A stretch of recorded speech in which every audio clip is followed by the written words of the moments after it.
Marcus Randall, San Diego, California. The office phone buzzed on the table, interrupting his thoughts. Mark Randall looked up from his monitor and extended his hand, but stopped. It was just another email. He leaned back in his chair and looked out the window. Warm San Diego sunlight flooded the streets, casting long shadows from the palm trees lining the sidewalks. The air smelled of salt and hot asphalt, a typical morning on the coast. The day promised to be ordinary. Several meetings, a couple of calls to clients, lunch with partners. Everything is according to plan. But one email in my inbox changed everything instantly. Sender unknown. Subject, how do you stand it? Squinting suspiciously, he opened the message. Inside was a short text. I thought you deserved to know the truth. Below it is an attachment. Zip archive with a simple name, Emily. Marcus clenched his jaw. His fingers hovered over the keyboard, wavering between pressing and refusing. However, something inside, an intuitive feeling, told me, this is important. He double-clicked on the file. A window with a dozen images appeared on the screen. For the first few seconds, the brain refused to perceive what it saw. The photographs were of his wife, Emily. She was kissing some man. The evening light fell on them in one of those luxurious restaurants on the coast where Marcus took her on their anniversaries. The next shot is of them holding hands, smiling at each other in a way she hasn't smiled at him for a long time. Then even worse, embrace.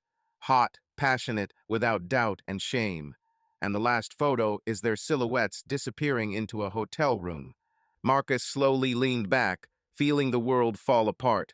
My ears were ringing and my throat was dry. He blinked several times, but the picture did not disappear. Everything inside tightened. My breathing became ragged, my hands clenched into fists. His first reaction was denial. Could it be some kind of mistake? Photoshop? A stupid prank? But the more he looked, the more clearly he understood that this was reality. The most vile and cruel reality. The phone vibrated again, bringing him out of his daze. Marcus turned to him sharply, as if his life depended on the call. Damn. He breathed, running his hand over his face. How could he not notice? All this time he was so immersed in work, in projects, in endless calls that he did not see the most obvious. He himself gave Emily complete freedom, ignored warning signs, and justified her late returns and coldness. Now everything has become crystal clear. He simply did not look in the right direction. Who would have ever thought that a man like him could tolerate such a thing? He was not a weakling. He was not a spineless cuckold willingly bearing humiliation on his own head. This is clearly a novel, a cheap drama, and he is in the leading role. It's as if someone decided that he was the one who suffered, who would accept it and move on. No, this is not his story. He didn't know who sent these pictures, but one thing was clear. It was not just a rumor, not empty jealousy, but a fact. He could no longer pretend that everything was fine. He closed the images, but they were already imprinted in his memory, as if burned into his retina. He tried to remember where Emily had been that evening. What excuses did she have? Late meetings? Dinner with girlfriends? Now it all seemed like just a poorly played lie. Marcus picked up his cell phone and just stared at the screen for a while. A storm of emotions raged inside. Anger, humiliated pride, pain. He felt that a little more, and he would break something against the wall. Finally, he took a deep breath and dialed the number. Marcus, Vince, I urgently need your advice. Can you meet? His voice sounded even, but Vince immediately understood that something had happened. Vince, of course, brother. Vince, where are you? Marcus glanced at the photos, then turned off the monitor. Marcus, at the port bar in 20 minutes. Vince, I'm on my way. Bar, Port, San Diego, California. Marcus stepped inside the bar and was immediately overwhelmed by the thick smell of alcohol and wood smoke. The establishment was not too noisy, an ideal place to talk without unnecessary ears. He glanced around the room until he saw Vince, who was already sitting in the corner with 2 glasses of whiskey, slowly swirling the ice in his glass. Vince, damn, brother, you look like you're ready to kill someone. moving one of the glasses towards him. Vince, what happened? Marcus sat down and took the glass, but didn't take a sip. He clenched his jaw, struggling to find words. Anger, humiliation, anger, everything was mixed inside him. Vince, noticing his condition, leaned forward slightly, waiting for an answer.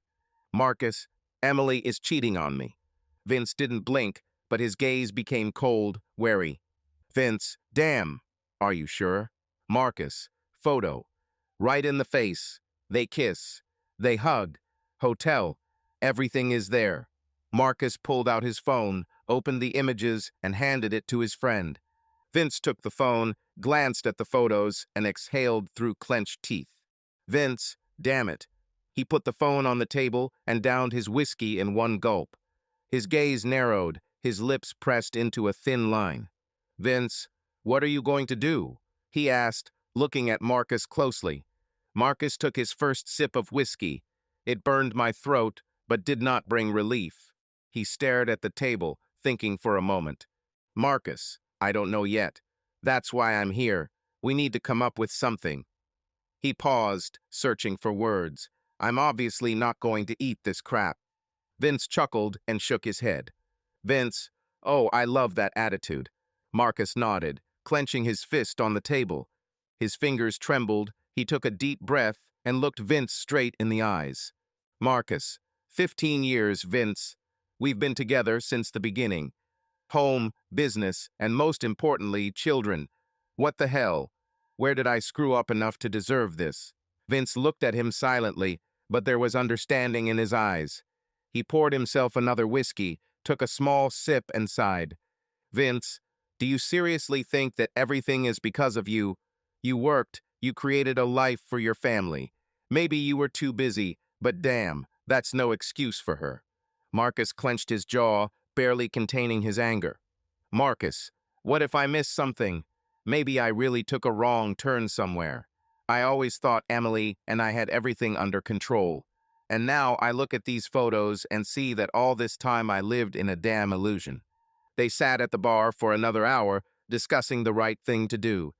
Marcus was trying to figure out what to do next: get a divorce, take revenge, or simply disappear from her life. Vince offered various options, from legal proceedings to more creative ways of retaliation. Vince, the main thing is don't do anything impulsive, brother. We need to think. Vince shook his head, leaning his elbows on the table.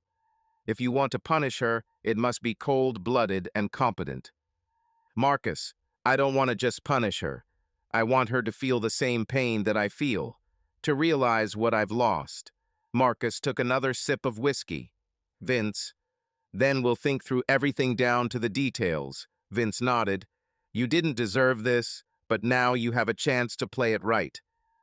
Marcus Randall office, San Diego, California. Marcus returned to the office later than planned. A headache throbbed somewhere in the back of his head, the consequences of drinking whiskey and an endless stream of thoughts. Vince gave him food for thought, but he was still far from a clear plan for revenge. He sat down at the table, threw the keys onto the surface, and ran his hands over his face. A couple of urgent work issues awaited his solution. He opened his laptop and scrolled through his emails. The secretary had already left the printed documents on the table. 20 minutes later, he closed the report folder and exhaled. Enough. Now he had something more important. Marcus, damn, it's time to find out what awaits me. He picked up the phone and dialed Nick Farrell, his lawyer.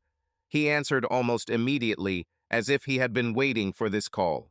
Nick, Mark, I haven't heard your voice for a long time. What's happened? Marcus, I need a meeting. Urgently. Can you come to my office in the next half hour? Nick was silent for a second, but there was no surprise in his voice. Nick, something serious? Marcus, very much. Nick, okay, I'll be with you in 30 minutes. Half an hour later, the office door opened and Nick Farrell entered, a tall, stately man with an impeccably fitting suit and the attentive gaze of a man who knows too much about other people's problems. Nick, let's lay it out. I can see from your face that this is rubbish. Marcus ran his hand through his hair, glanced at the glass of water in front of him, but did not drink. Marcus, Emily is cheating on me. The lawyer did not react with violent emotion. He only nodded, waiting for the continuation. Marcus, someone sent me evidence anonymously. Photos, notes, everything you need. Now I need to figure out how to act so as not to be left without everything. Nick exhaled and leaned his elbows on the table. Nick, well, listen carefully. California is a state with community property laws. This means that even if she cheated, this does not give you the right to deprive her of half of the property. But there are nuances. A long conversation followed in which Nick explained that even with evidence of infidelity, Emily could claim her share of the property. However, if Marcus can gather information wisely, he can minimize losses. Nick, now you need to prepare everything that can play in your favor. Financial documents, statements, evidence of her expenses, evidence of her behavior. The more cards you have in your hands, the better. Marcus, got it.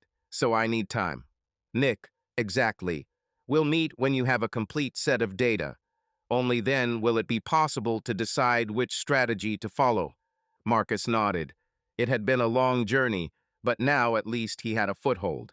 After Nick left, Marcus sat in silence for a long time, looking at the turned-off laptop screen. A plan was beginning to take shape, but there was too much ahead that needed to be worked out in detail. Evening at home dinner.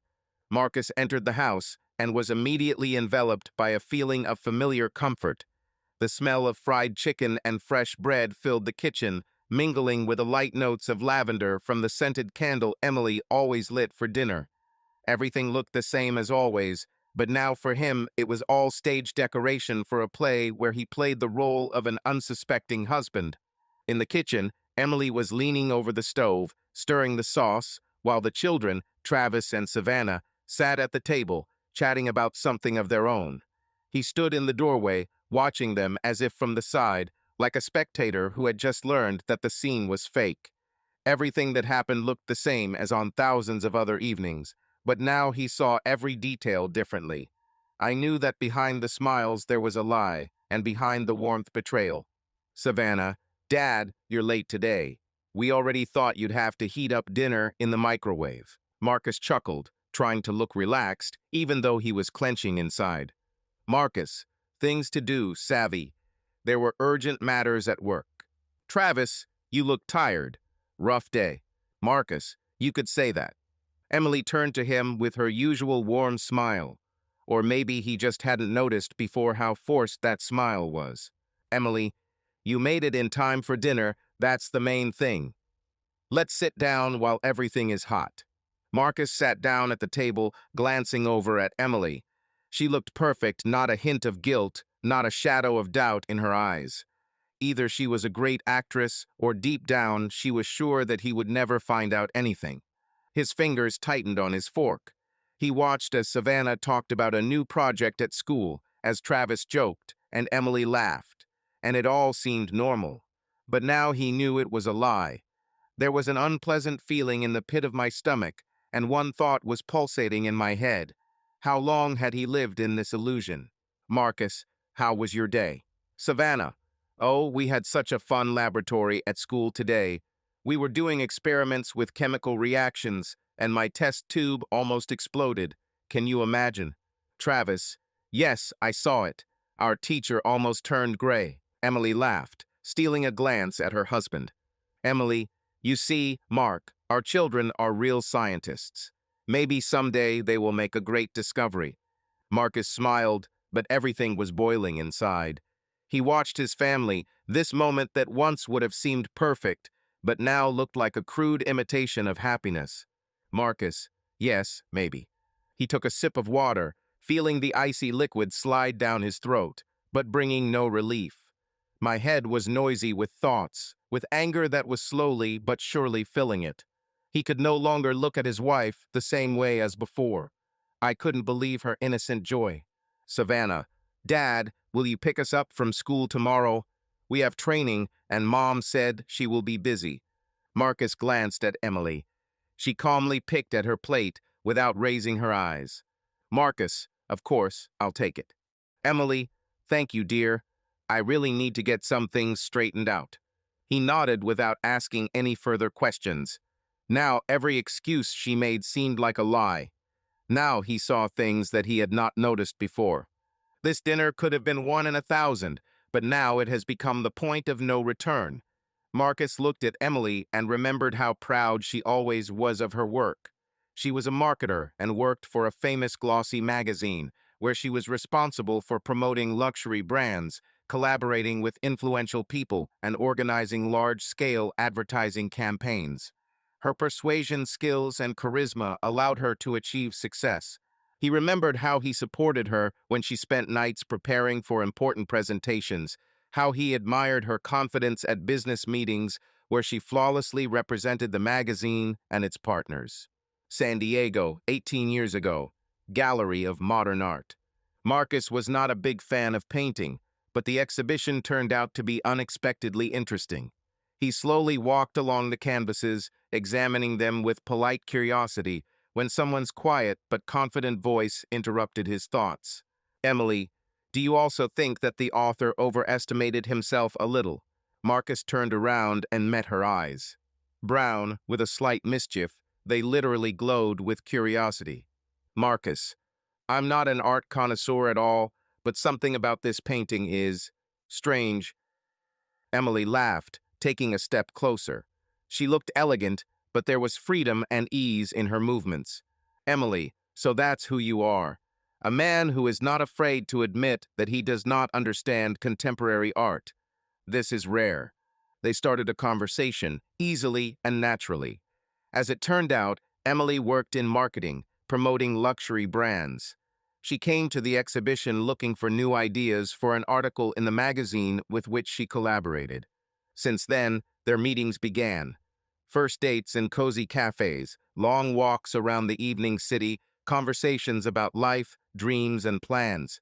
Marcus, being an ambitious entrepreneur, was just starting his journey in business, and Emily was building a career. Their connection grew stronger. Marcus was fascinated by her confidence and ease. He admired how she could win over any interlocutor with one glance, how her voice, filled with soft confidence, carried her into the conversation. Their conversations lasted until late at night, and every time they said goodbye, they looked forward to a new meeting. They often argued about things that interested them. Marcus talked about technology and the prospects of their own business. Emily inspiredly shared her observations about trends in the world of fashion and art. He invited her to conferences and presentations, and she took him to private shows and cultural evenings, teaching him the intricacies of art. 2 years later, he proposed to her. That evening, he was especially nervous, and Emily seemed to understand everything, but remained silent, giving him space to act. Marcus, Emily, I've never been good at long speeches, but you know what you mean to me. I can't imagine my life without you. Marry me. Emily looked at him, her eyes shining with emotion. There was a few seconds of silence, then she smiled and nodded.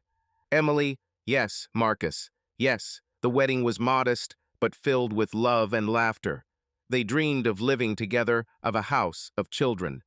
The first years were filled with harmony and happiness. They traveled, made plans, and rejoiced at each other's successes. Soon after their wedding, they had Travis, and a few years later, Savannah. Life gradually took shape. Marcus developed his business, and Emily successfully advanced in her career. They bought a house near the coast, where every evening they listened to the sound of the surf, holding each other's hands. But between work and family concerns, something began to change. Dinner at a common table has become a rarity.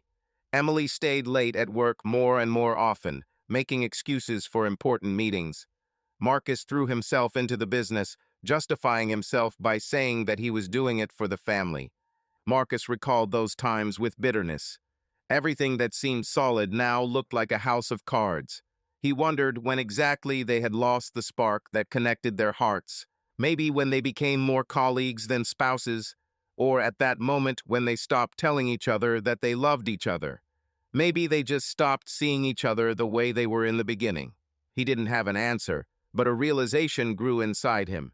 Something had gone wrong long before the betrayal. It didn't happen suddenly. It was a series of small missed moments that added up to a huge gap between them. But even this did not give her any right to do this to him. If she lacked something, she should have come and talked to him and not jumped into bed with someone else.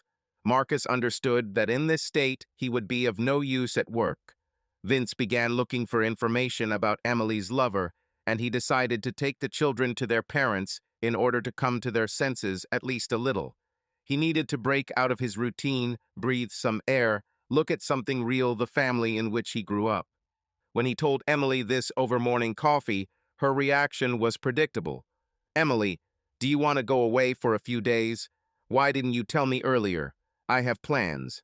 "Marcus, I didn't ask permission, Emily. Just letting you know. The kids want to see their grandparents, and so do I.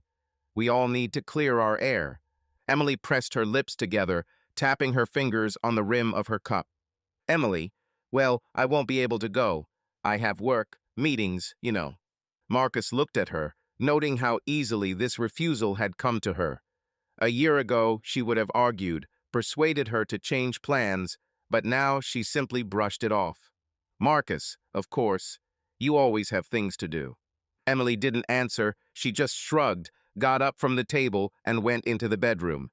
And he realized that he wasn't even surprised.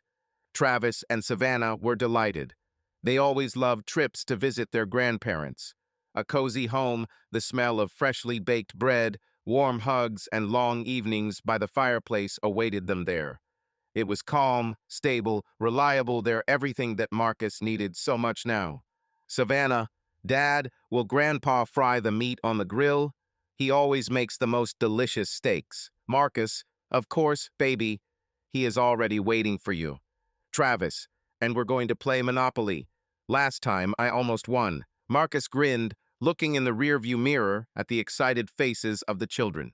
"Marcus, almost doesn't count, son. But yes, I think Grandpa will want revenge." The road passed quickly. The children chatted non-stop, and Marcus, catching himself thinking that for the first time in a long time he felt a little lighter, tried to enjoy the moment.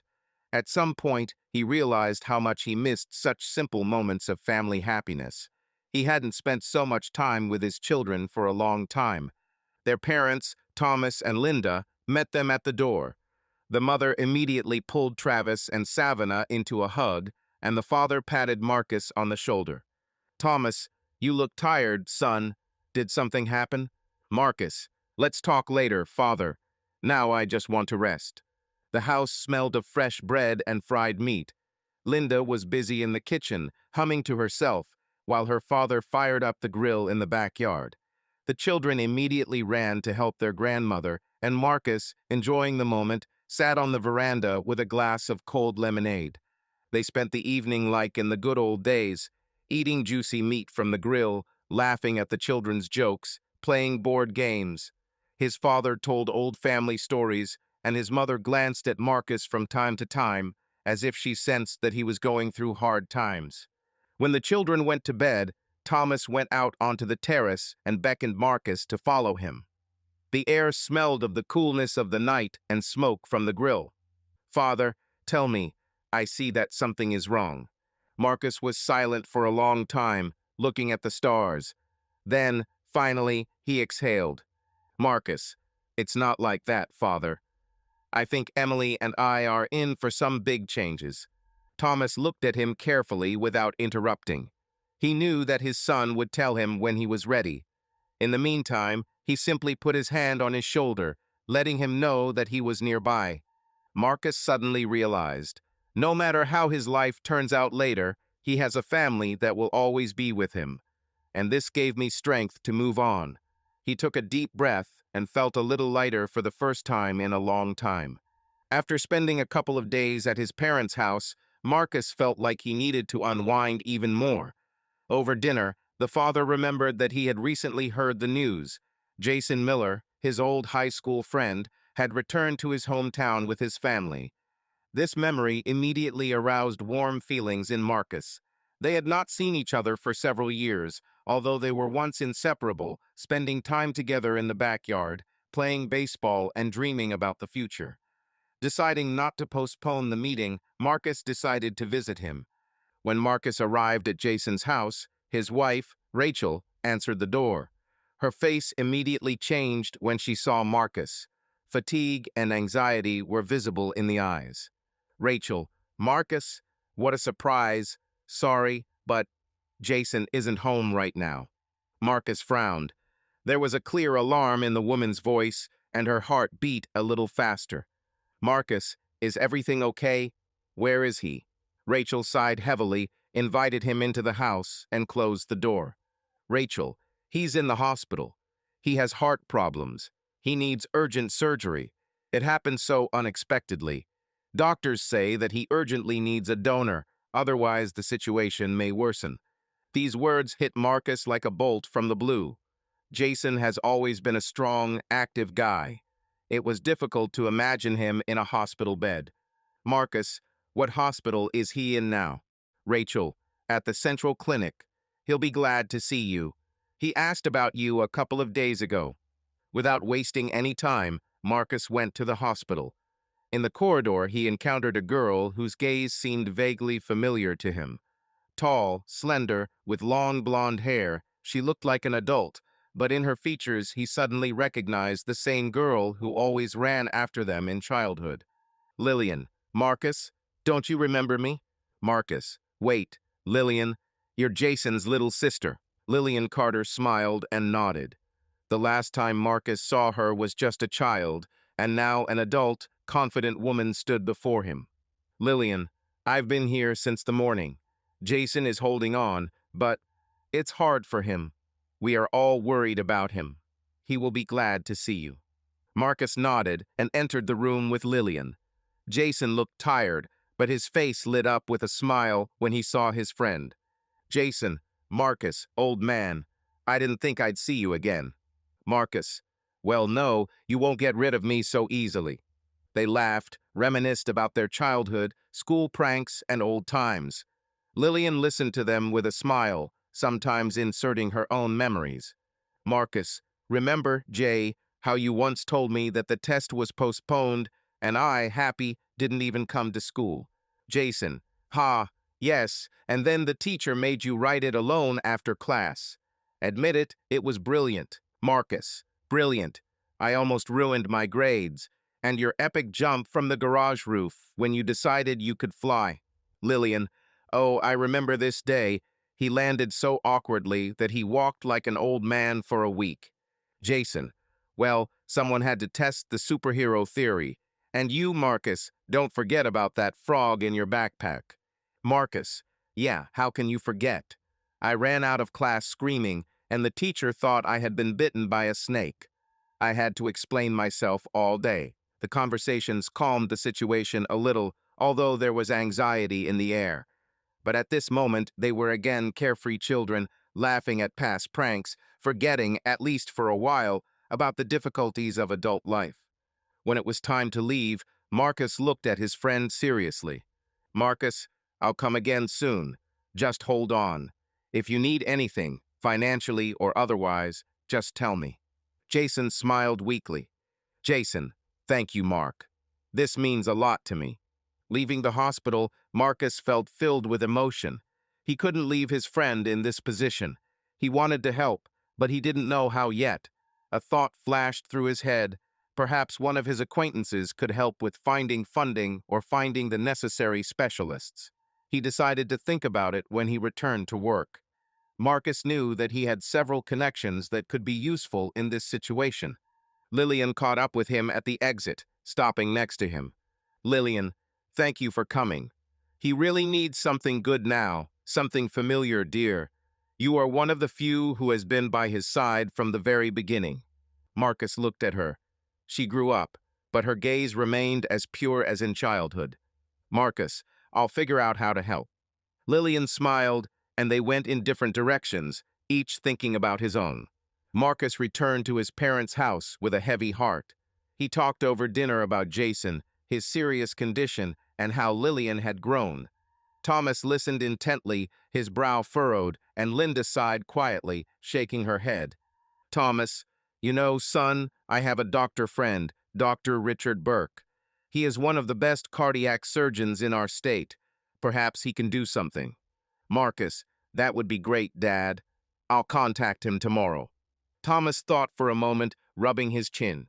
Thomas, if you want, I'll call him today. We once worked together on charity projects. I think he will not refuse me advice. Marcus, I would be very grateful, Dad. Jason really needs all the help he can get right now. While they were talking, the children were running around in the yard, squealing happily, trying to catch the dog, who was clearly enjoying their misfortunes. The laughter and joy in their voices reminded Marcus of times when he himself had been just as carefree. Linda, Lillian has always been a good girl, but her fate turned out to be difficult. Marcus looked at his mother with interest. Marcus, what do you mean?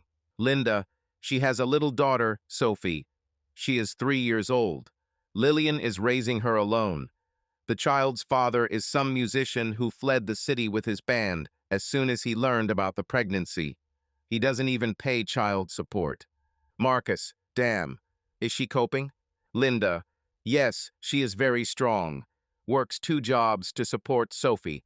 Of course, it's not easy for her, but she never complains. He just pulls everything on himself. Thomas sighed heavily as he watched his wife. Thomas, I've always respected Lillian. She's not one to give up. But it's a pity that she had to go through it alone. Marcus thought about it. He remembered how confident and calm Lillian had been in the hospital.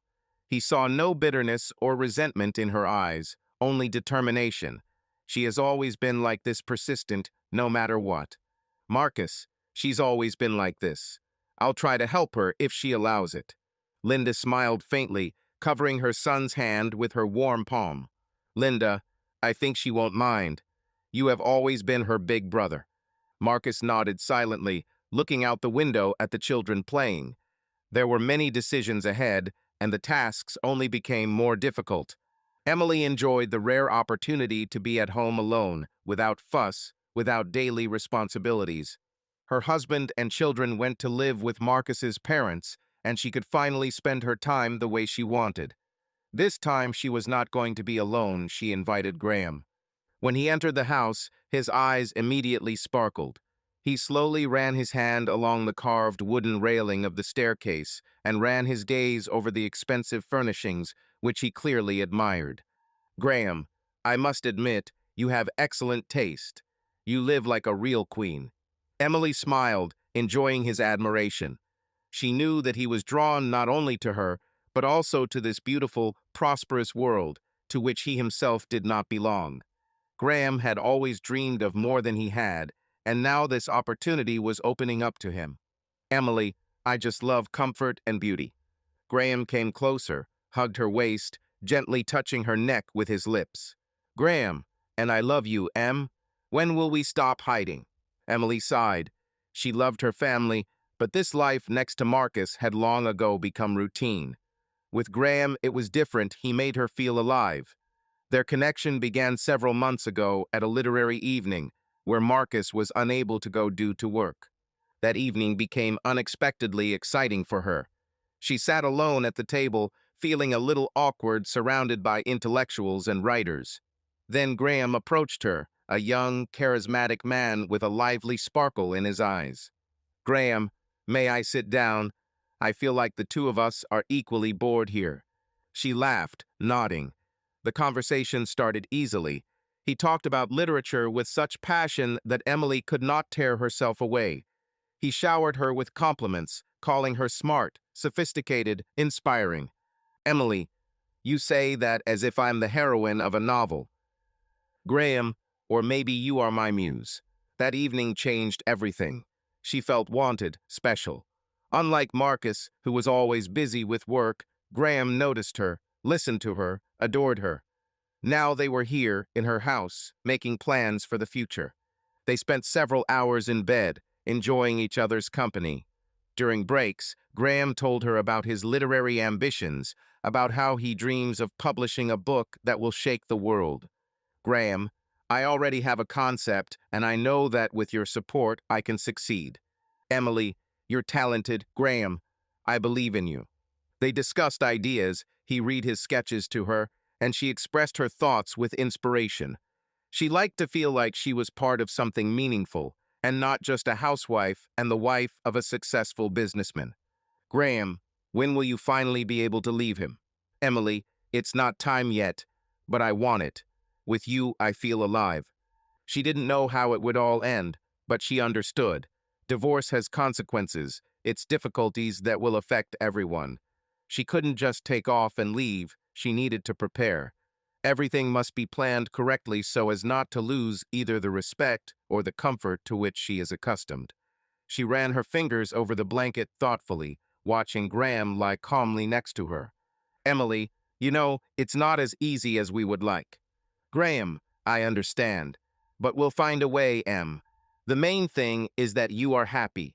She nodded, already mentally forming a plan. She needed to make sure everything was under her control, so that leaving is not just an impulsive act, but a well-played game in which she will remain the winner. Vince sat in his office, his shirt collar unbuttoned and clutching a thick folder with a dossier in his hands. He knew that his friend Marcus had no idea how far Emily's betrayal had gone. The collected materials were exhaustive. Photographs, videos, messages, a detailed report on each date of this couple. The more he looked at all this, the more his fists clenched. He hired a private detective just a few days ago, and he worked with lightning speed. Vince never expected to receive evidence so quickly and in such volume. Bloody Graham Lawrence, this narcissistic writer who, apparently, sincerely considered himself the main character of a love story.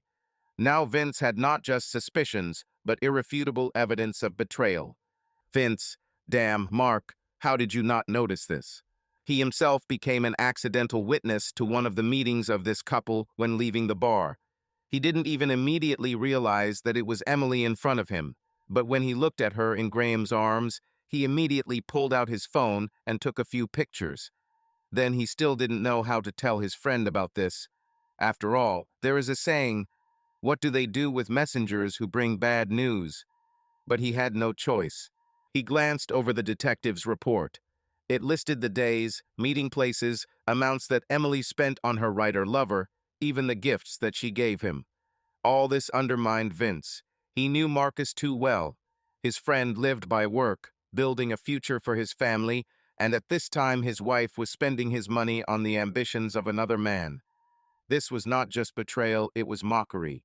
Vince, if I had remained silent, I would not have been able to calmly look you in the eyes, brother. It was he who sent an anonymous letter to Marcus a few days ago. But the video from Marcus' house wasn't enough. Vince wasn't someone who just watched from the sidelines. He wanted to make sure Marcus had every possible advantage. He dialed the detective's number again. Vince, can you get information about Graham? Where did he live? What did he do? Did he have any dirty secrets? Detective, we're already working on it. But even based on the first data, I can say that this guy is far from a saint. He owes money to several people. His writing career is more fiction than reality. He works on credit and is looking for someone to get through at whose expense. Vince, great. I need facts. If this bastard is hiding something, I will find it. He turned off the call and rubbed his face with his hands. This was just the first step. Warning Marcus is one thing. Another is to make sure that his friend does not come out of this situation as a loser. He sighed heavily, knowing that this was just the beginning. Time will tell how Marcus will cope with this. Marcus opened the door of the house and paused for a moment on the threshold. Inside, everything was the same as before: impeccable cleanliness, soft light, the smell of freshly brewed coffee. But something has changed. He has changed. He knew it, felt it with every cell of his body. The old Marcus believed in his family, in his wife, in stability, but now a completely different reality was unfolding before him. Emily walked out of the kitchen, giving him a quick glance. There was no embarrassment or excitement in her movements. Either she was too confident in her impunity, or she really believed that he knew nothing. Emily, you're early. How was your time with your parents? Marcus, okay. The children are delighted. How did you spend these days? Emily shrugged, looking away. She sat down at the table and pretended to study the phone screen. Emily, yes, as usual. Work, meetings, a lot of things to do. There wasn't even time to rest. Marcus nodded but didn't answer. He knew her words were lies. In his jacket pocket, there was already a flash drive with a video report that captured her every step over the past few days. He felt the weight of this truth, but was in no hurry to reveal his cards. Not yet. Later, in his office, he inserted the flash drive into his laptop. Frames began to flash on the screen. House. Graham walked through his door. Kisses, laughter, talking together, bed. Each image hit him like a hammer blow. He looked without looking away, without blinking. Pain squeezed my chest, but with it a cold, calculating anger was born. Marcus clenched his fists. Now he had the full picture, and along with this a dossier on Graham. He opened the folder and began to read. Financial debts, attempts to publish at someone else's expense, failed projects. A social parasite who skillfully clings to rich women. Such a person will never be independent. He is always looking for someone who will drag him along. Marcus, well, let's see how smart you are, Graham. The next day, he met with his lawyer, Nick Farrell, and the company's financier, Thomas Kent. They sat in the conference room where the largest deals of his business had once been signed. Now his personal plan was discussed here. Marcus, I need to do everything correctly, without unnecessary noise, but so that I still have an advantage. Nick leaned back in his chair, listening intently. Nick, are you sure about what you want to do? These things require caution. Thomas, if you have a plan, then we will find legal ways to implement it. The main thing is that all steps are verified. Marcus nodded, realizing that this conversation was just the beginning. He wasn't going to just break off the relationship and leave. He was going to emerge victorious. Memories took him back in time to the moment when he first risked investing money in his own business. It was a technology company, Randall Tech Solutions, specializing in enterprise software development and cybersecurity. The office was in San Diego, in a small rented space with peeling walls and thrift store furniture. Small office, sleepless nights, dozens of meetings. Then he was ready to work for days, just to prove that he was capable of building an empire. And he did it. He remembered those times when all he had was an idea and boundless faith in success. Banks were in no hurry to give loans, partners looked with distrust. There were already big players in the industry, and no one needed a new startup trying to make a name for itself. But he didn't give up. The first contract was concluded after 6 months of exhausting negotiations. The client was a medium-sized logistics company that needed reliable supply chain management software. Then another order, another one. Gradually, Randall Tech Solutions began to grow. Within 5 years, its clients were included in the Fortune 500 list, and the company's capitalization exceeded hundreds of millions of dollars. The first clients, the first contracts, he knew that he was taking risks, but his intuition never let him down. He built his business brick by brick, losing and gaining, but never stopping. He left his company, and it has now grown into one of San Diego's leading technology corporations. Randall Tech Solutions had over 1,000 employees, offices in 5 major cities, and annual sales exceeding $500 million. She was his creation, his pride, his life. Now he had to make the most difficult decision. Marcus sat in his office, sorting through documents. Between resolving issues of his personal life and planning his future actions, he did not forget about another important matter: Jason. His old friend needed surgery, and there was less and less time to think. He couldn't afford to sit idly by. Remembering the doctor his father recommended, he immediately dialed his number. Marcus, Dr. Burke. My name is Marcus Randall. My father, Thomas Randall, said you could help. Richard Burke. Thomas? Yes, of course, a wonderful person. What's the matter, Mr. Randall? Marcus briefly explained the situation, trying to speak calmly, but inside him everything was seething.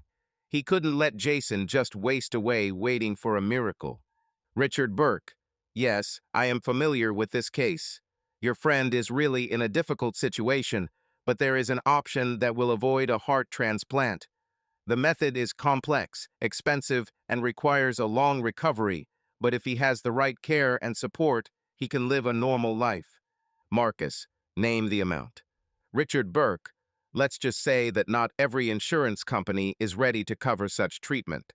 A full rehabilitation course will cost approximately $700,000. Marcus, consider that you already have the money. The doctor fell silent for a couple of seconds. Richard Burke, it's a noble thing to do, Mr. Randall. Your friend is lucky. Marcus, no, doctor, I'm lucky that I can afford it. After the call, he sat back in his chair and felt satisfied for the first time in a long time. Jason will live. That was the main thing. But there was one more thing left to do. He finally found out the name of the musician who abandoned Lillian and their little daughter. One Zach Harper, another unlucky rocker who failed to break into the big world but managed to leave behind problems. Marcus didn't believe in accidents. People like Harper always leave a mark somewhere. He dialed one of the numbers he rarely used. Marcus, I need a man. Name, Zach Harper. Find him and convince him that he must pay all alimony debts. The voice on the other end of the line was short and matter-of-fact. Understood. Do you need subtle methods or persuasive ones? Marcus, convincing enough for him to remember what responsibility is. No noise. In a couple of days, he will want to pay for everything to the last cent. Marcus hung up. No one was supposed to know that this was his doing. The main thing is that Lillian and Sophie get what they deserve. He poured himself a glass of whiskey and looked out the window. Lights were lit in the city, cars moved through the streets like streams of life, not noticing that somewhere in the shadows someone was deciding someone's fate. Today he helped those who deserved it. Tomorrow he will deal with those who deserve the opposite. Emily sat at the table of a small cafe in the city center, nervously tapping her fingernail on a porcelain cup of cappuccino. The lunch break was coming to an end, but she had no time for work. Graham sat opposite her, his brown eyes peering intently into her face, which was now filled with tension. Graham, we can't live like this anymore, Em. How long can you hide? I'm tired of being your secret. Emily sighed, leaning back in her chair. He was right, but the decision was much more difficult for her than she thought. Emily, you know it's not that simple. I have children. Graham, yes, but you can see them whenever you want. Maybe it would even be better for them to stay with Marcus. He always seemed more homely to me. Emily looked up sharply, feeling everything boiling inside. Emily, are you suggesting that I keep my children? Graham, that's not what I meant. It's just that we can finally live for ourselves. No permanent restrictions. Don't you want this? She didn't answer. The words stuck in my throat. She loved her children, but with Graham she felt truly alive. Doesn't she have the right to happiness? She saw how he impatiently tapped his fingers on the table, how his gaze became more and more demanding. He waited. I waited for her to finally make a choice. Emily, I can't just up and leave everything, Graham. It's not as easy as you think. Graham, easy? Yes, you're just afraid. You are afraid to leave your comfort zone. You are afraid to admit that your marriage has been dead for a long time. She nervously tucked her hair behind her ear and took a sip of coffee. He was already cold. So is her marriage, as are her feelings for Marcus. Later that day, Emily sat in a spacious office opposite a woman in her 40s with cool blue eyes and impeccably styled hair. A black leather folder lay on the table, and the lawyer slowly flipped through the pages of documents, looking expectantly at Emily. Lawyer, so you want to divorce your husband and take your share of the property? Emily nodded.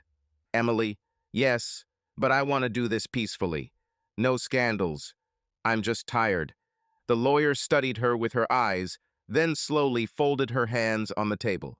Lawyer, you need to convince him that this is your personal decision, that you have no one else. If he finds out about his lover, the process will become more complicated. But if you agree peacefully, you will get half of the joint property. He is a reasonable person and is unlikely to resist if he understands that the children will stay with him. Men usually agree to division more easily if they feel that a fight is not being forced on them. Emily thought about it. This was the perfect option. If everything goes smoothly, She will leave without loss. She won't even need to drag the children along with her. Marcus will provide for them, and she will be able to visit them whenever she wants. She would maintain her financial stability, and Graham, he would be able to continue his writing career without worrying about money. Lawyer, I will prepare the documents, but in the meantime, you should think about how to present this to Marcus. The main thing is not to give him any reason to doubt. Emily nodded. She will arrange everything. After all, she has a future, and it starts now. She stood up, straightened her expensive blouse, and headed towards the exit. Graham was waiting for her on the street, looking impatiently at the phone screen. He raised his head when she left, and it was clear from his gaze that he wanted an answer. No final answer. Graham, well, what did the lawyer say? Emily, anything is possible. If I do everything right, I will leave without loss. Graham chuckled. Graham, so it's time to end the performance. She nodded, but somewhere deep inside, she felt a slight uneasiness. So far, everything has gone according to plan, but is she ready for what comes next? Marcus sat in the living room, holding his phone. The screen lit up with a new message. Lillian, thank you, I know it's you. Jason's surgery is scheduled for May 31st. Marcus felt a subtle smile touch his lips. He didn't do it out of gratitude, but it was nice to know that his action was appreciated.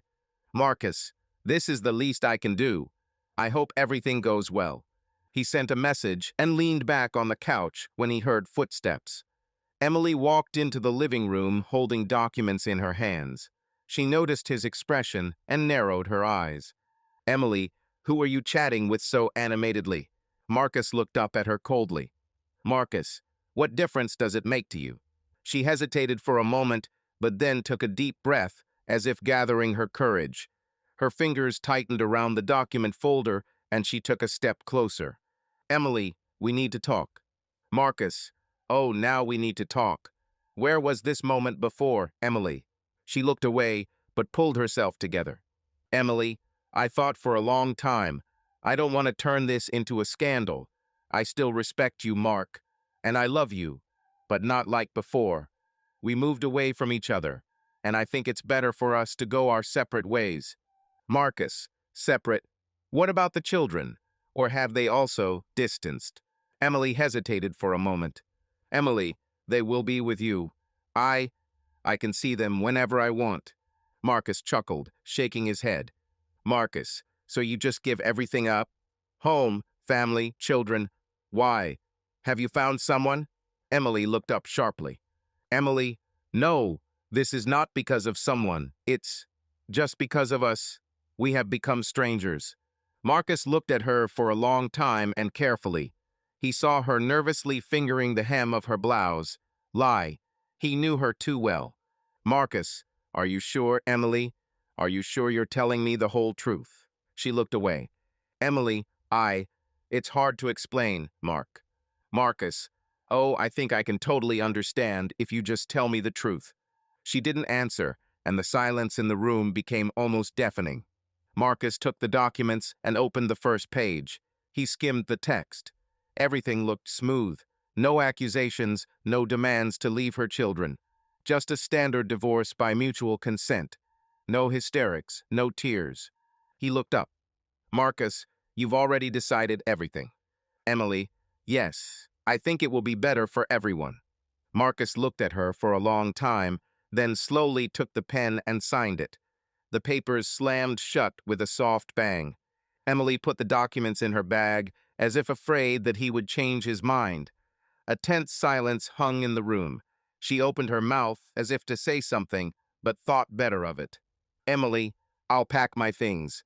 I'll stay in a motel for now, until I find suitable housing. Marcus, do as you see fit. When her suitcase was already at the door, she froze, turning to him. Something in her eyes said that she was waiting for a reaction from him. At least some. Perhaps she hoped that he would stop her. But he just watched. Emily, you won't say anything at all. Marcus slowly rose from the sofa, walked over to the table, poured himself a glass of whiskey, and only then answered. Marcus, what do you want to hear, Emily? What will I miss? Why does it hurt me? What do I want you to stay? She was silent. He took a sip of whiskey and added, Marcus, you've already made your choice. Don't expect me to beg you to change your mind. She pursed her lips, grabbed her suitcase, and walked out, slamming the door. In the evening, she was no longer in the house. Marcus stood at the window with a glass in his hands, watching her car disappear around the bend. Marcus, well, Emily, welcome to your new life. He slowly took another sip of whiskey, then set the glass down on the table and ran his hands over his face. My head was buzzing, not from alcohol, from thoughts. He closed his eyes, leaned back in his chair, and tried to put them in order. How to tell the children?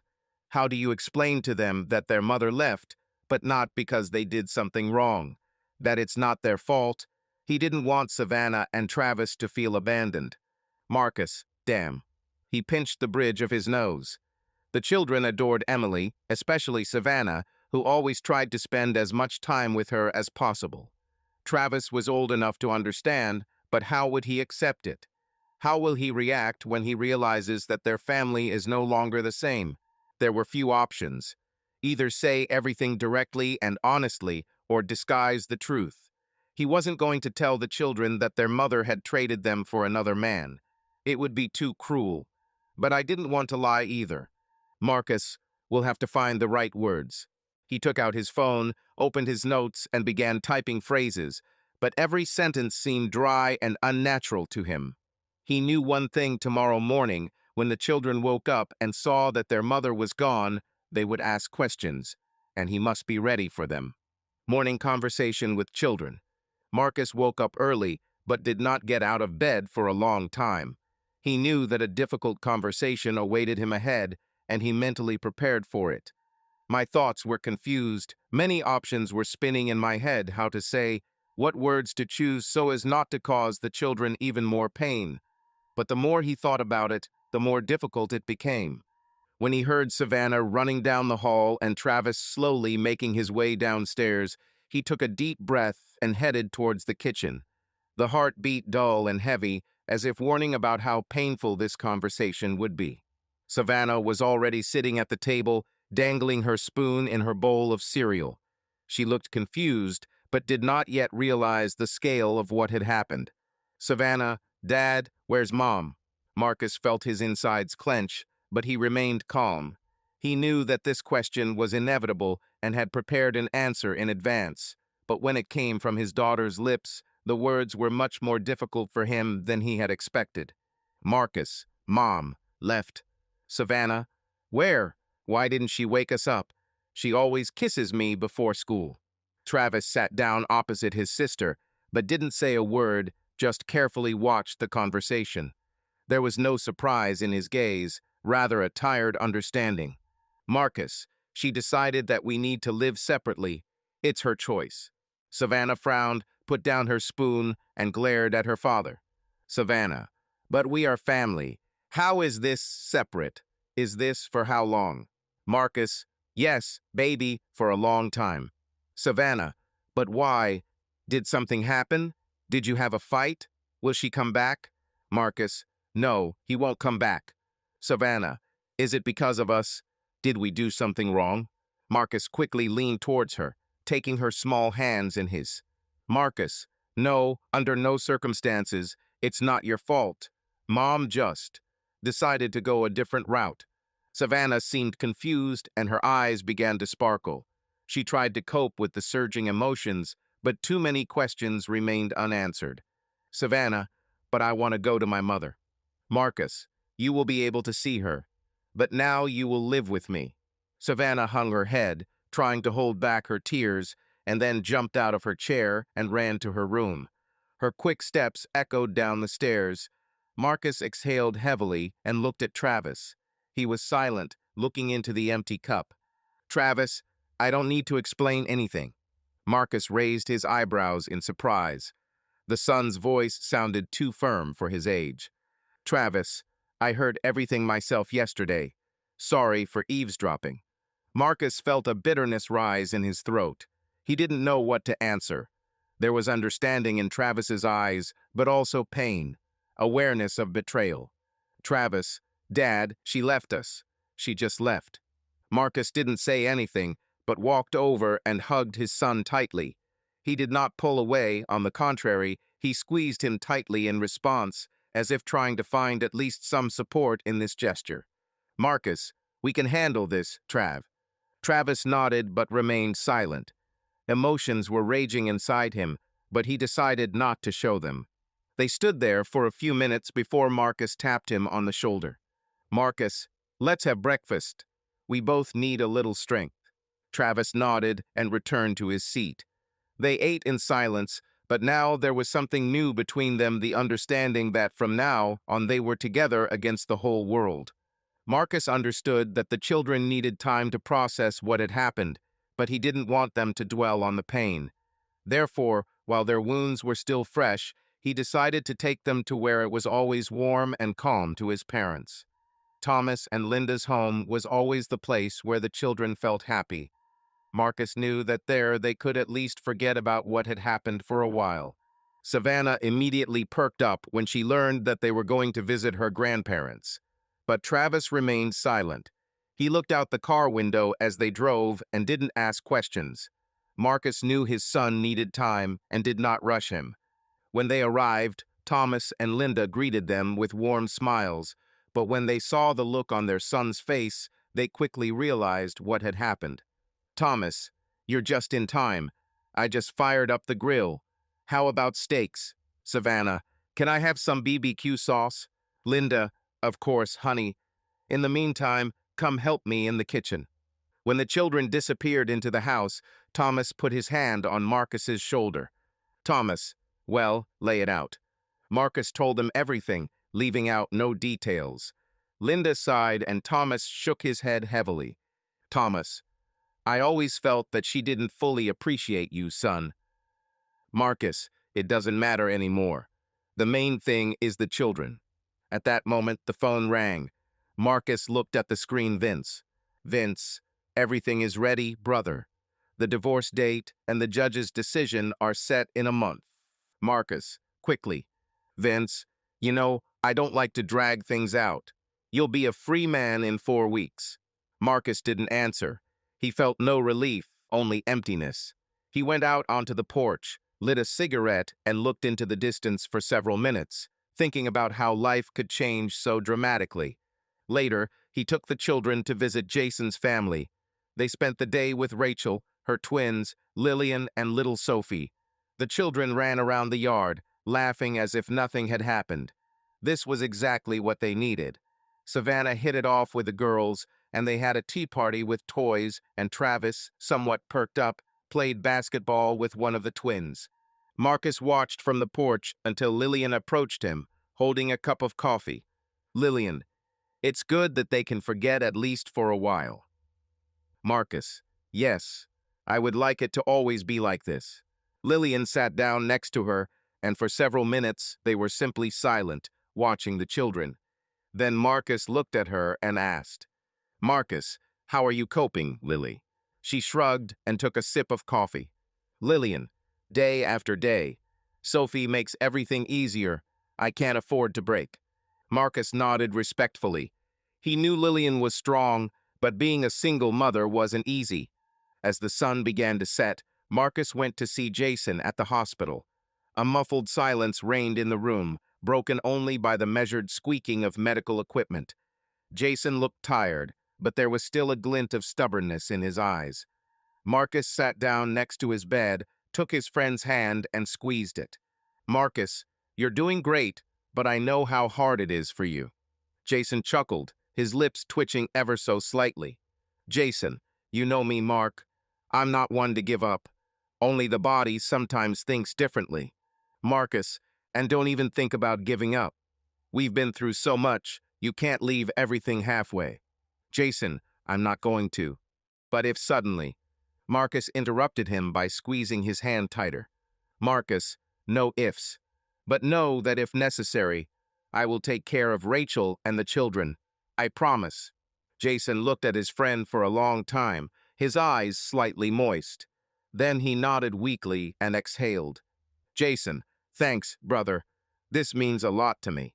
They were silent for several minutes. Marcus just sat there, watching his friend close his eyes, trying to get some rest. When the nurse entered the room, he knew it was time to leave. Standing up, he patted Jason on the shoulder. Marcus, I'll come by tomorrow. Rest. Jason, try it too. I see how driven you are. Marcus chuckled. Marcus, rest is not for me, old man.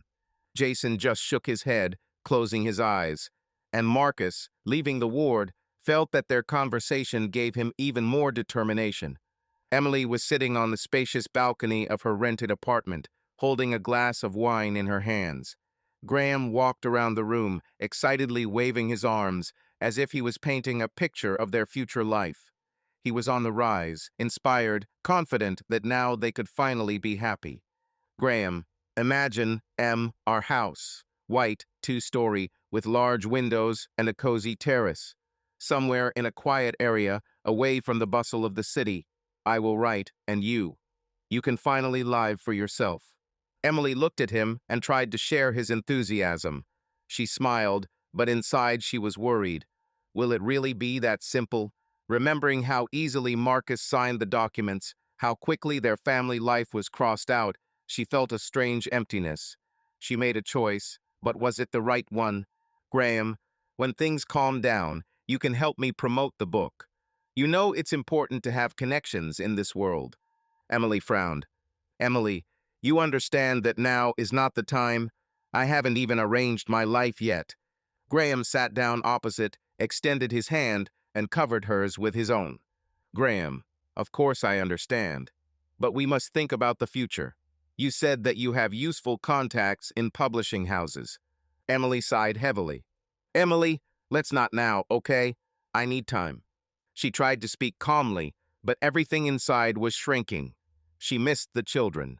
No matter how much she told herself that this was right, that it would be better, her heart broke.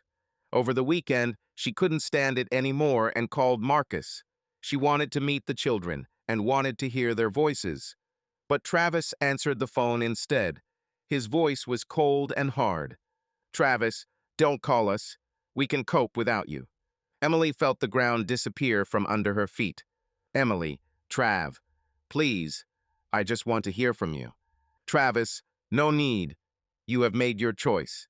The call ended. Emily clutched the phone in her hand, feeling tears welling up in her eyes. She sat in silence for a long time until Graham noticed her condition. Graham, what happened? Emily, Travis, he doesn't want to talk to me. Graham sat down next to her and put his arm around her shoulders. Graham, baby, they're angry now. This is a childish insult. They are still small and do not understand what is happening. Emily, but they are my children, Graham. I can't lose them. Graham, you won't lose them. Give them time. Everything will get better later. Emily sobbed into his shoulder. Deep down, she hoped he was right, but the fear of loss burned her from the inside. Graham ran his hand through her hair and looked into her eyes. Graham, look, you made the right choice. You're unhappy with Marcus, and so is he. All that's left is to just wait for the emotions to subside.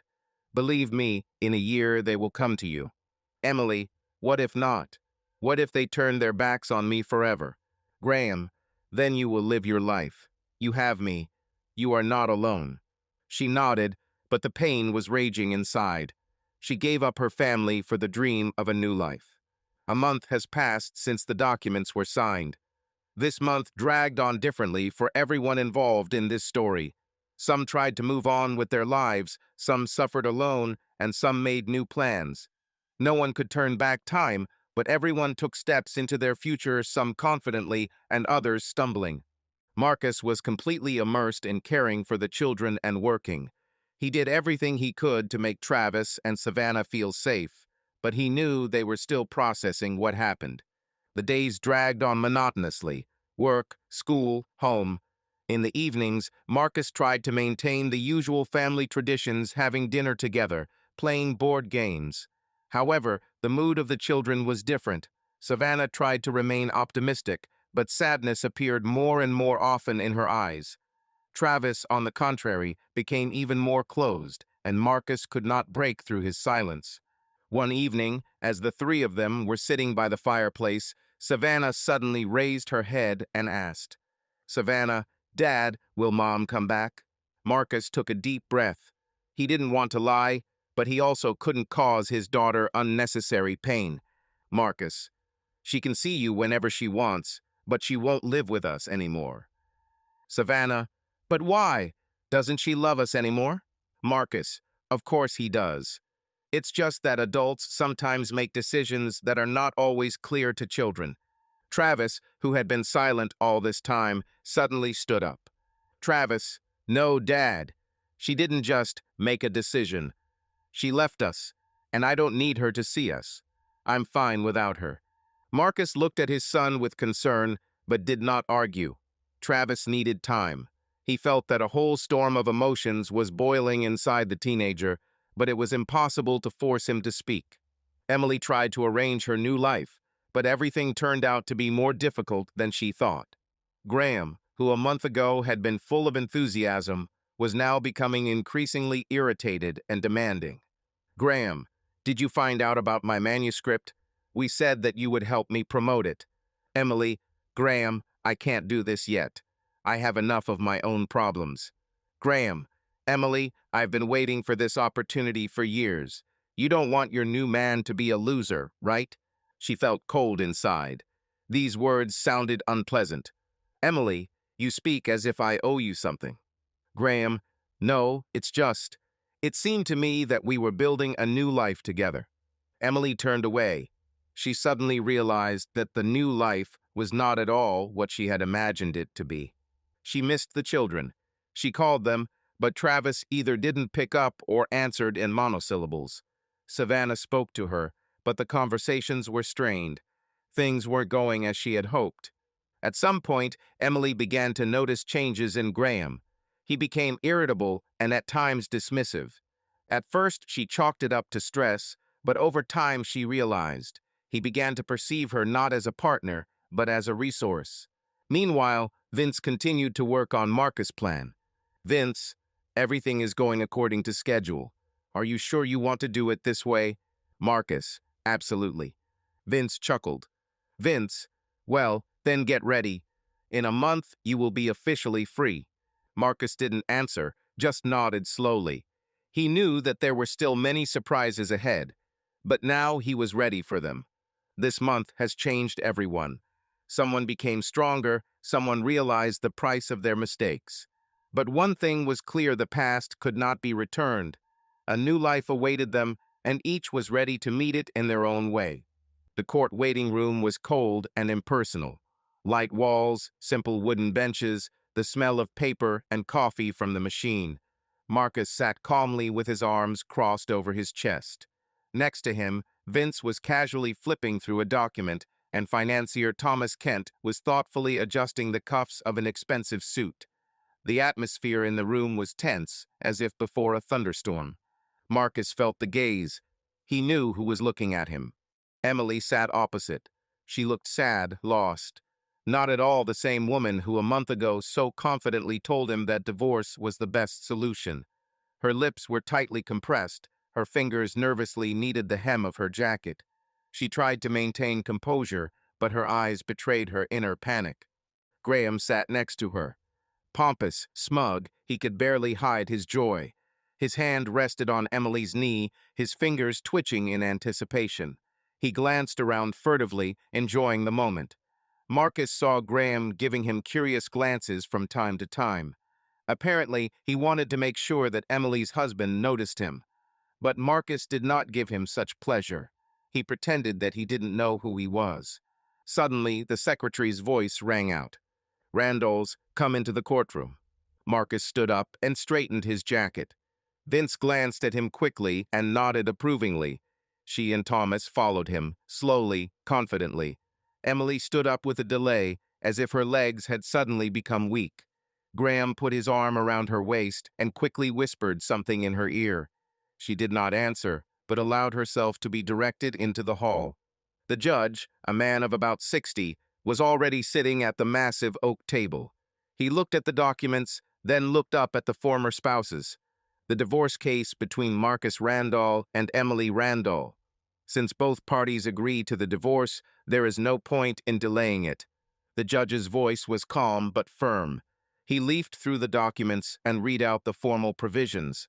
Emily nodded. Graham tried his best to look serious, but there was a glee in his eyes. It seemed that he was the only one in this room who was looking forward to this moment. It's a question of property, the judge continued. According to the agreement, the main house remains at the disposal of the father since he will live with the children. Emily Randall receives a car and cash compensation in the amount of. The judge paused, looked at the papers, then looked back at Emily. In the amount of $10,000. There was silence in the hall. Emily blinked as if she didn't believe what she was hearing. Emily, sorry, but what? Where is the rest? Our company. The judge put the folder aside and folded his hands in front of him. Miss Randall, your information is out of date. According to official data, your ex-husband's company was declared bankrupt yesterday. Today, this news has already been published in business publications. Graham turned sharply to Emily, his face distorted. Graham, what? Emily looked at Marcus in panic. He sat calmly, without a single emotion on his face. Her breathing became ragged, and her palms grew cold. This couldn't be true. Emily, but it's impossible. Marcus bowed his head slightly and calmly answered. Marcus, anything is possible, Emily. Graham clenched his fists. Graham, this is some kind of mistake. He's just hiding assets. The judge gave him a stern look. Mr. Lawrence, I ask you to refrain from commenting. The bankruptcy data was confirmed by financial authorities. The trial has ended. Emily let out a choked breath. She barely heard the sound of the hammer, sealing her defeat. Everything she had counted on crumbled to dust. She was left with a car and a measly $10,000. Graham removed his hand from her knee. Now his face expressed not triumph, but anger. Marcus slowly stood up, buttoned his jacket, and headed towards the exit. Vince and Thomas followed, leaving Emily sitting there in confusion. She opened her mouth, but no words came out. As Marcus passed by, he slowed down for a second and, without looking at her, said, Marcus, I hope it was worth it. Emily felt the world crumble beneath her feet.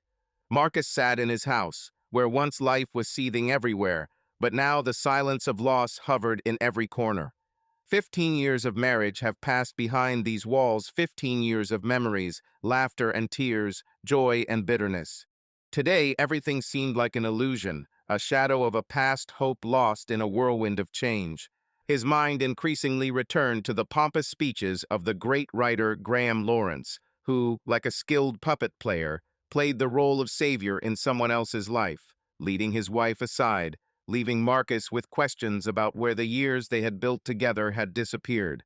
He felt a fire inside, not so much anger at Emily, but at himself for failing to notice how his marriage was slowly falling apart, how an indestructible fortress was collapsing from the inside. His gaze wandered over familiar objects, and each object reminded him of happy moments that now seemed like an unattainable dream. How could he allow this worthless scoundrel to destroy what took years to build? But the most important thing now was not what was left in the past, but what was to come, the future of his children. With a heavy heart, but with determination, Marcus stood up from the couch and took a deep breath, trying to collect his thoughts. He walked into the living room, where, despite his attempts to act normal, his children, Travis and Savannah, seemed empty, like small reflections of his own pain and weariness. Shadows of disappointment and misunderstanding flashed in their eyes, and Marcus felt that fate had not yet forgiven them for this loss. Marcus spoke, trying to put hope into every word, even if his voice trembled from internal emotions. Guys, I have a proposal. How about a great change your place of residence? Savannah, with her big, curious eyes, immediately asked the question. Where, Dad? Marcus paused, and his thoughts went back to those unforgettable moments when the house was filled with laughter and love. He knew that change was inevitable, and now the only thing left was to move forward, leaving behind all the bitter memories. To my grandparents, he continued, trying to speak confidently, despite his internal hesitation. Forever. Travis was silent, his gaze directed downwards, as if he was trying to find answers in the darkness of the floor. He nodded, although there was no joy in his movement, only quiet resignation, as if in this agreement he was trying to drown the pain of past years. "What about this house?"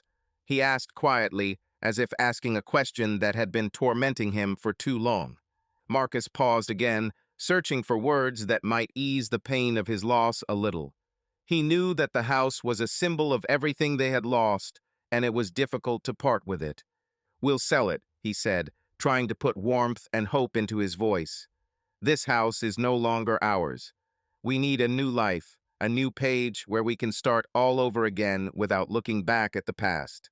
Savannah's gaze froze for a moment, and she said quietly, "But, Mom, she'll come back for us, won't she?"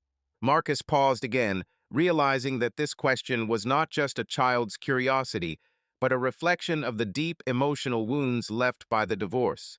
He knelt down next to his daughter so that their eyes met, and holding back the pain, said, "You can always see Mom if you want, Savvy." Savannah thought for a moment, her face reflecting the internal struggle between not wanting to let go of the past and hoping for a better future. Finally, she nodded, realizing that trying to preserve the past would only make the pain worse, and ahead was the opportunity to heal the wounds. Packing for the move took several days, filled with quiet bustle and memories that had to be let go in order to open the door to a new stage of life. Packing took several days. Vince helped with the sale of the property, and financier Thomas Kent helped to wisely hide the remaining money. The company could not be saved, but Marcus's money was safe. He was not left empty-handed, unlike those who wanted to leave him with nothing. When everything was ready, they looked around the house for the last time. "Travis, honestly, I'm glad we're leaving." Marcus looked at his son. There was no anger or pain in his voice, only fatigue. "Marcus, me too, son, me too." A new stage began in the warm light of the morning sun as Marcus, holding Savannah and Travis's hands, walked along the familiar road to his parents' house. After all the dramatic events of the past months, life seemed about to take on a new form, albeit with the indelible scars of the past, but with a spark of hope for a better future. Thomas and Linda's home greeted them with comfort and warmth, so familiar and at the same time so far from the chaos that overtook Marcus in recent weeks. In the living room, where the walls were saturated with childhood memories, Marcus sat next to his father. Thomas, sitting in an old but favorite chair, looked attentively at his son. His gaze was soulful, as if he was trying to understand the path his son had taken and what sacrifices had to be made to get out of the labyrinth of pain and betrayal. "Marcus, Dad, I have to tell you how I managed to get out of this ruined story." Thomas nodded, inviting his son to continue. With trepidation and without hiding his inner feelings, Marcus began to remember the last weeks, when friends, allies, and loyal comrades extended a helping hand to him. "Marcus, I knew that divorce was just the beginning, that not only my soul was at stake, but also the future of my children. When all seemed lost, I found support in Vince, my longtime friend, and financial genius Thomas Kent. Together, we developed a cunning plan to preserve everything that I had built over the years and not let this storm destroy our lives."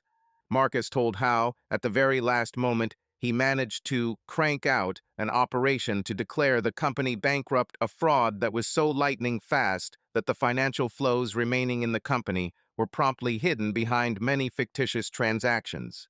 "Marcus, it was a risk, but I couldn't let my children end up homeless and without a livelihood."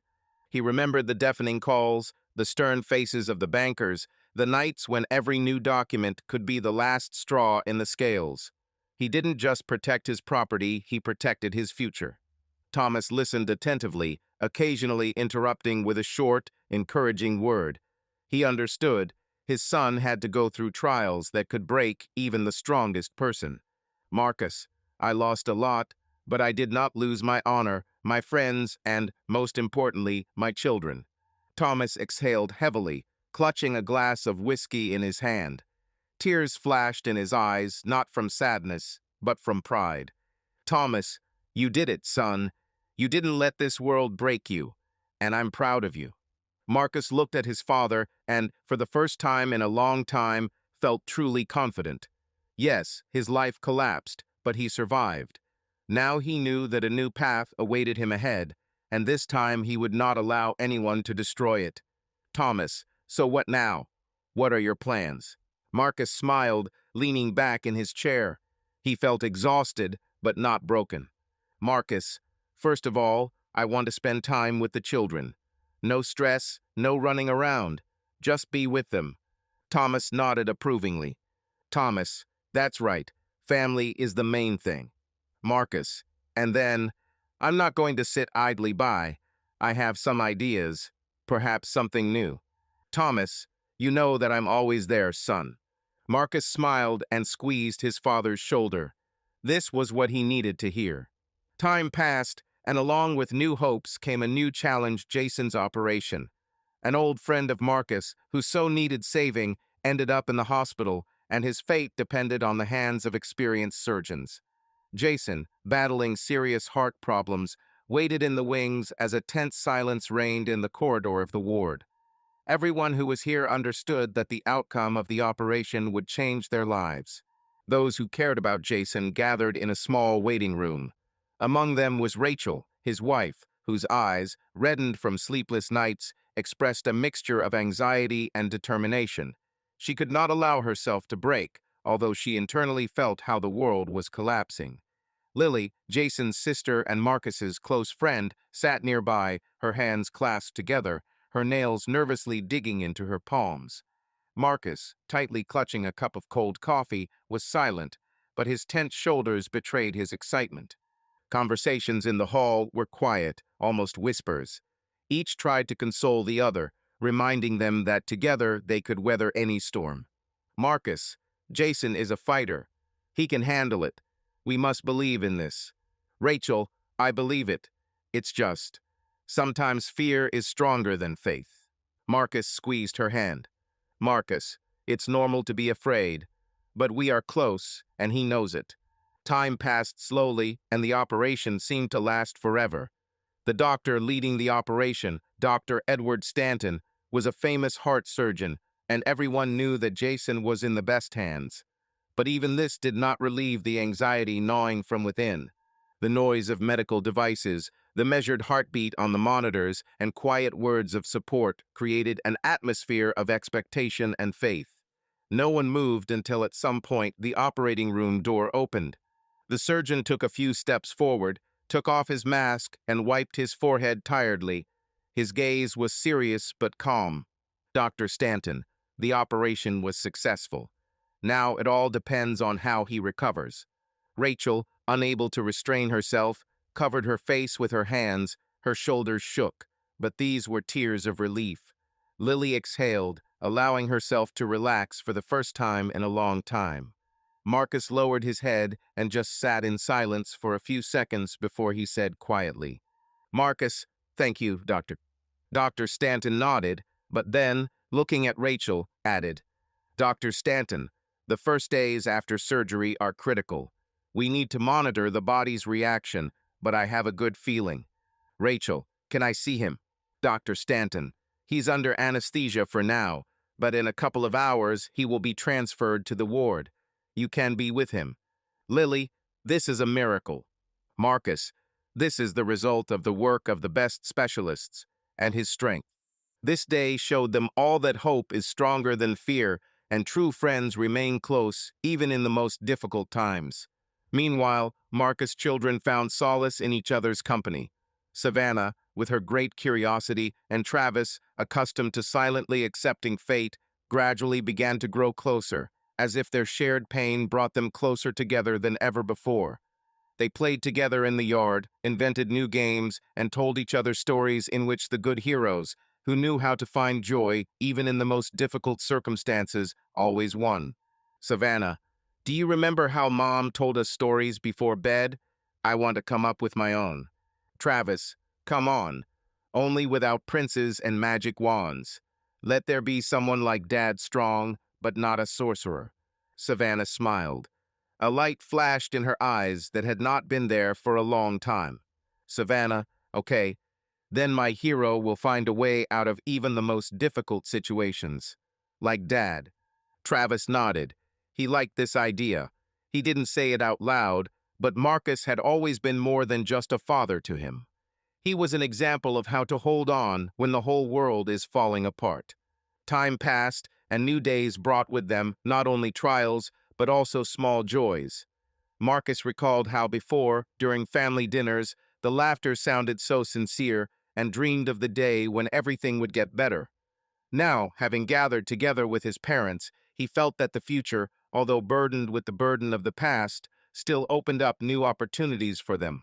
In the evenings, at the family table, while Thomas told old stories and Linda quietly glanced at the children, Marcus shared with them how he managed to cope with the storm of divorce, how friends and family helped him keep everything important. Thomas, I knew you'd get out of it, son. You are stubborn, just like your mother. But, to be honest, I was worried. Marcus, I myself wasn't sure that everything would work out. There were moments when it seemed that I would lose not only the company, but also the children themselves. But thanks to Vince and Thomas Kent, everything turned out differently. Meanwhile, for Emily, everything was going according to a different scenario, a scenario in which there was no longer room for illusions and sweet promises. Graham, having learned that she was left without money, moved away from her, no longer wanting to be associated with a man who had lost everything that could give him a sense of confidence and status. Emily, Graham, you said that we would get through this together. You promised. Graham, did you promise? Emily, let's be honest. I didn't sign up for a life of poverty. Her heart sank. She looked at him with wide eyes, but there was not an iota of regret in his face, only indifference and slight irritation. Emily, are you just going to leave? After everything we've planned? Graham, your plans were good as long as you had access to Marcus's money. Now I have other plans. He turned around and walked out the door, leaving her in complete silence. For Emily, days of loneliness and disappointment came. She tried to find solace in work, but every new call, every empty meeting only reminded her that her dreams, once so bright, were now dimming like the fire in a forgotten lantern. Her eyes had long since lost the sparkle that once illuminated her face. She sat alone in a small apartment where the walls seemed cold and unwelcoming, and every day was similar to the previous one.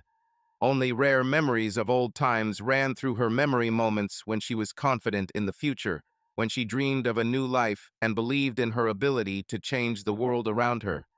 But now all these dreams have dissipated, leaving behind only a bitter feeling of loss. Emily turned on her phone and looked at the screen. Not a single message, not a single call. Emily whispers, Travis, Savannah. But the children didn't call. She dialed Travis's number, but he hung up.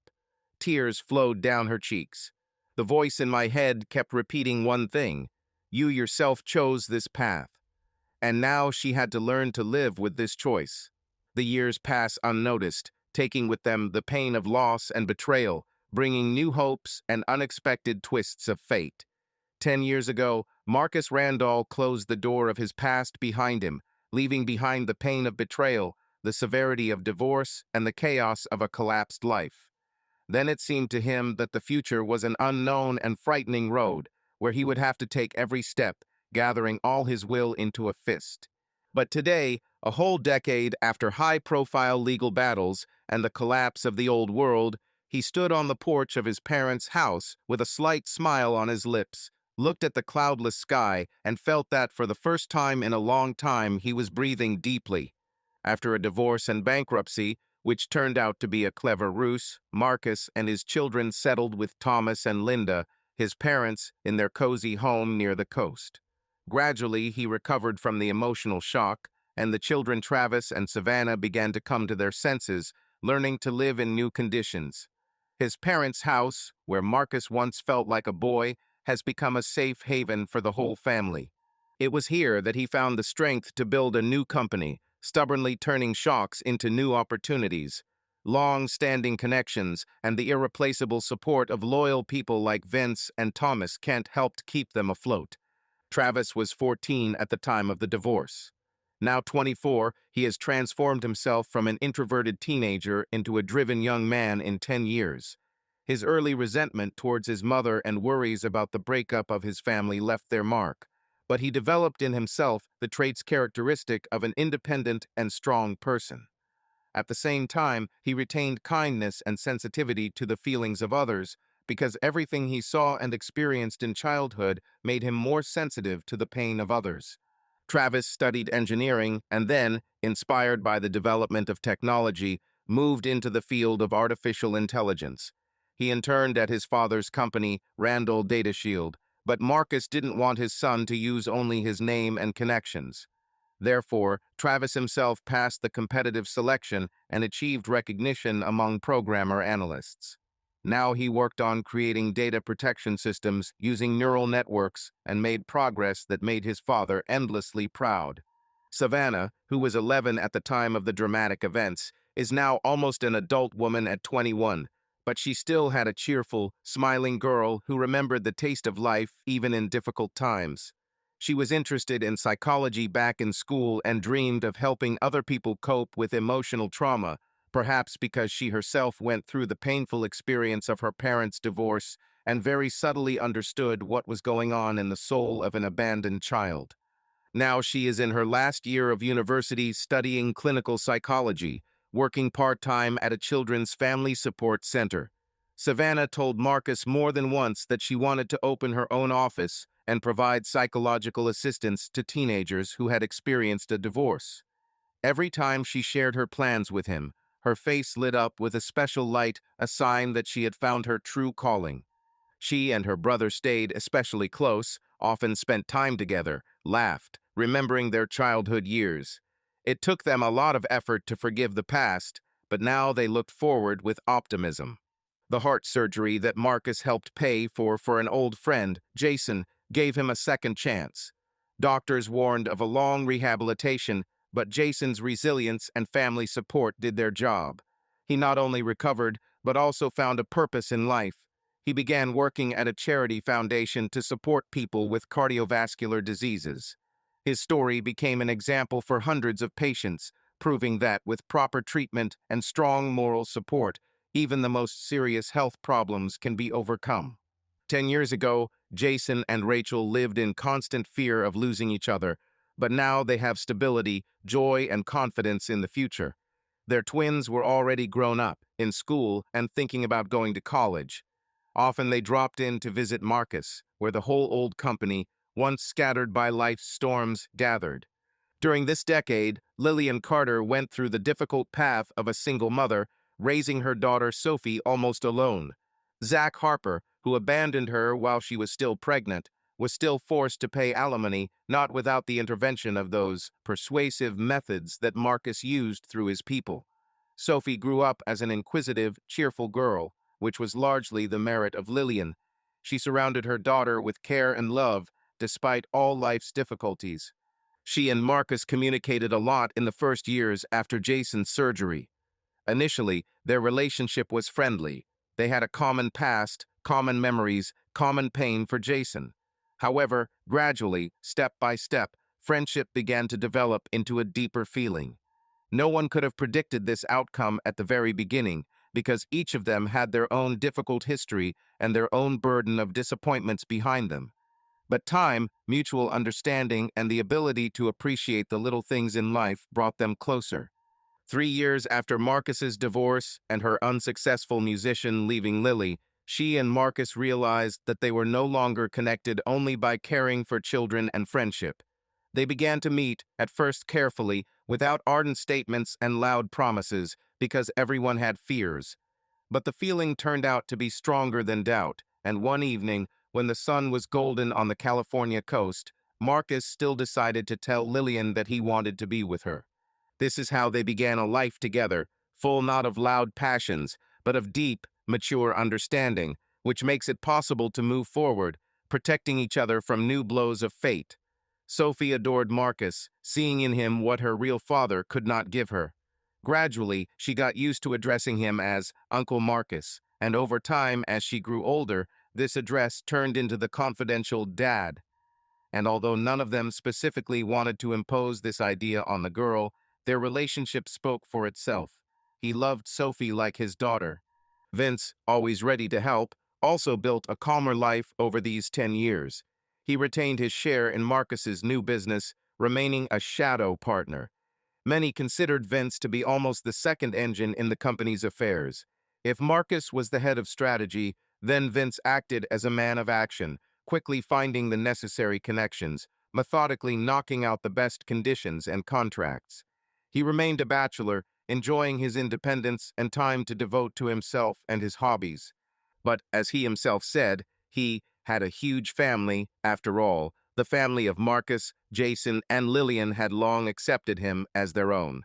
What happened to Emily? Her affair with Graham ended quickly and painfully as soon as it became clear that there was no more money or prospects for being the kept woman of a rich husband. Graham disappeared as easily as he had appeared. Emily remained in a rented apartment with small savings, which soon melted away. She tried to hold on to her previous job, but even there her reputation was damaged by hasty decisions and lack of focus. As a result, she changed several companies, trying to find herself and cling to at least some stability. The first years after the divorce, she had almost no contact with the children. Travis openly did not want to see her, and Savannah was too vulnerable to take steps towards her mother on her own. Emily suffered, but instead of stubbornly restoring the connection, she often pulled away, ashamed of her action. Only time helped them establish shaky contact.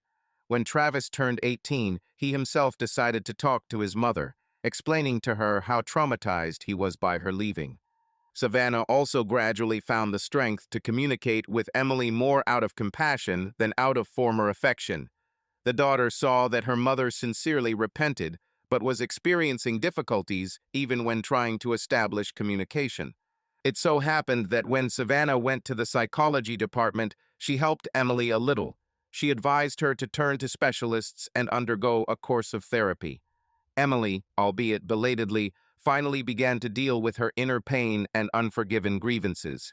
By the age of 38, she managed to open a small marketing agency. She no longer lived in luxury, but she was able to work for herself and gradually start over from scratch. She didn't get rich, but at least she took control of her life and learned to take responsibility for her own mistakes. Contact with children remained rare, but now at least without anger and reproaches, rather, with cautious mutual understanding. The years passed, and 5 years after meeting at Jason's hospital bed, Marcus proposed to Lillian. Everything was modest, without unnecessary pomp. A warm family dinner, at the table Marcus's parents, Jason and Rachel, children, Vince.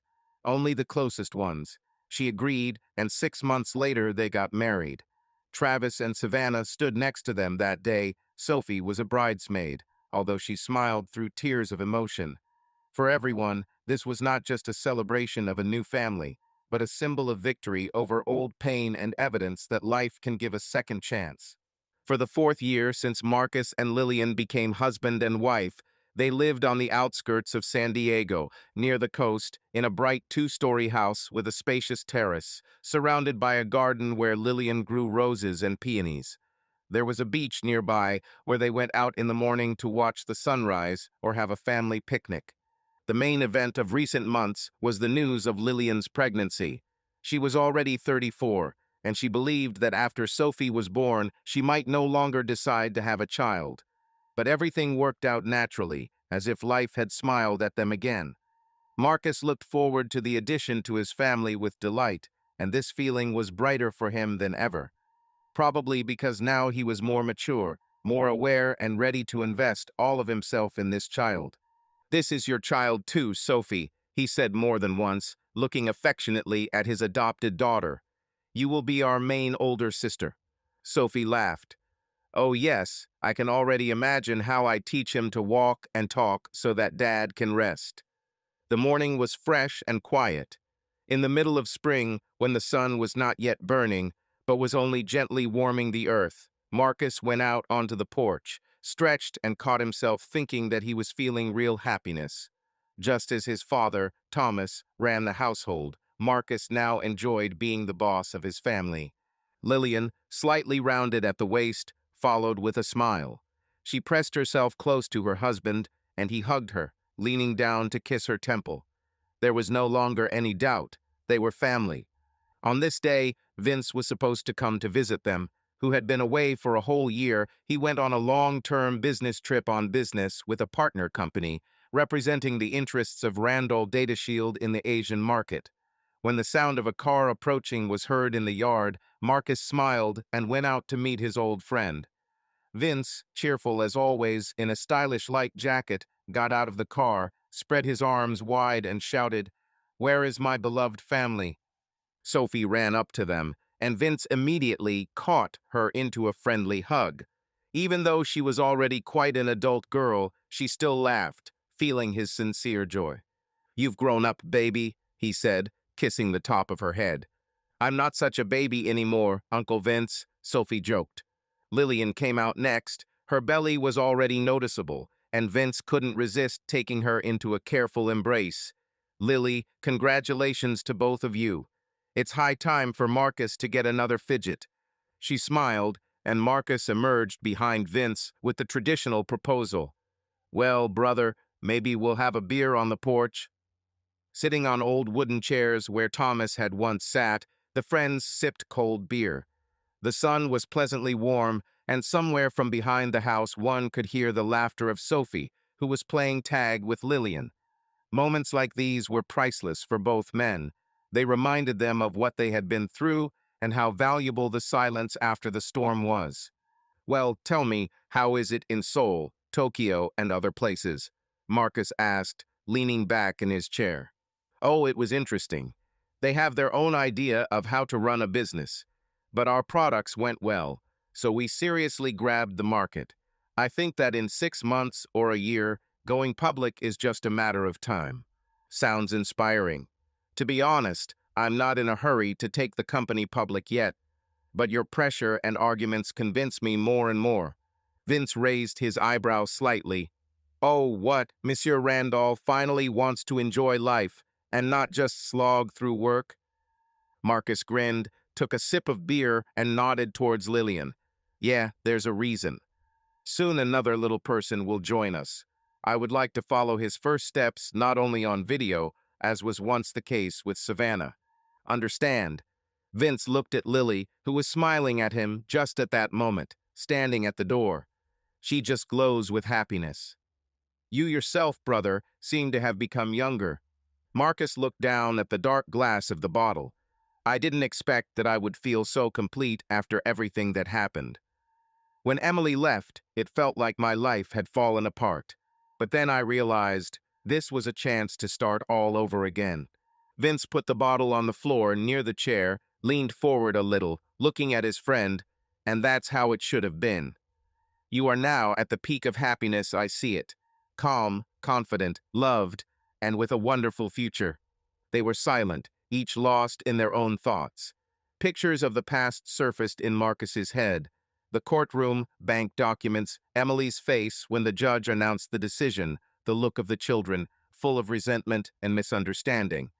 All this now seemed so distant, as if it was happening in another life. Years have passed when the pain was almost physical, but now it has receded, leaving only scars as a reminder that one should not betray oneself and one's values.